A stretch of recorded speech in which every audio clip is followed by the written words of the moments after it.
Hello friends, welcome to Expert Medical Coding. In today's video, we're going to learn about ICD-10 CM PCS updates 2024 first quarter part 6. In this video, we're going to cover two coding clinics which are related to AICD and CRTD procedures. So before moving toward the scenarios, let us see some of the terminology which will be helpful in understanding the scenarios in a better way. What is AICD? Automated Implantable Cardioverter Defibrillator, that is AICD, is a small battery-powered device placed in the chest. It detects and stops irregular heartbeats. An AICD continuously checks the heartbeat. It delivers electrical shocks when needed to restore a regular heart rhythm.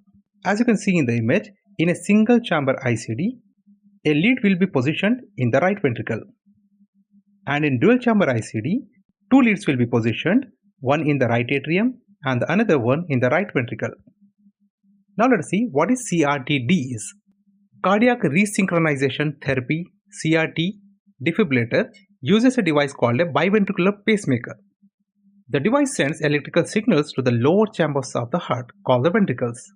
The signals tell the lower chambers to squeeze at the same time. Now let us move to the scenarios. The first scenario. A patient with a dual-chamber implantable cardioverter defibrillator presented for a generator change due to an elective replacement indicator.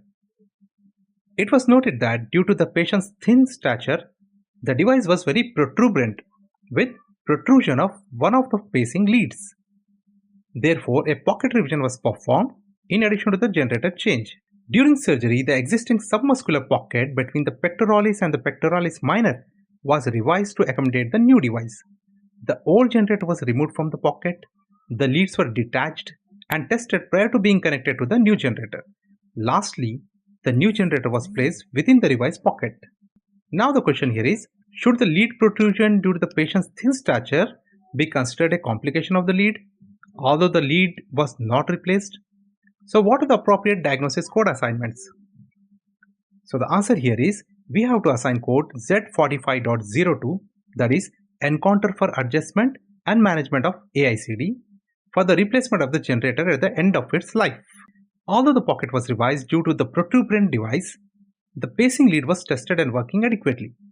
So the protuberant device and lead protrusion were due to the patient's thin stature and not considered a complication of the device. Okay, moving to the next scenario.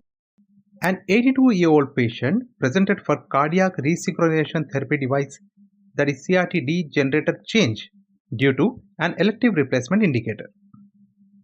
Prior to the admission, the left ventricular lead had been turned off due to an LV lead malfunction found during a prior CRTD interrogation.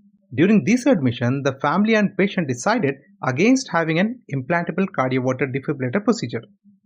The CRTD generator was removed and a dual-chamber permanent pacemaker generator was implanted. The right atrial and ventricular leads were found to be in satisfactory condition and were used with the new device. The left ventricular lead was found to be fractured and was capped. So question here is, what are the appropriate diagnosis codes and sequencing for this admission? Assign code Z45.02 Encounter for Adjustment and Management of AICD as a principal diagnosis for this admission. A separate code is not reported for the LV lead fracture, since the LV lead was turned off prior to the admission and the fractured lead did not affect the patient during this admission. Please like, share and subscribe to Expert Medical Coding. Thanks for watching.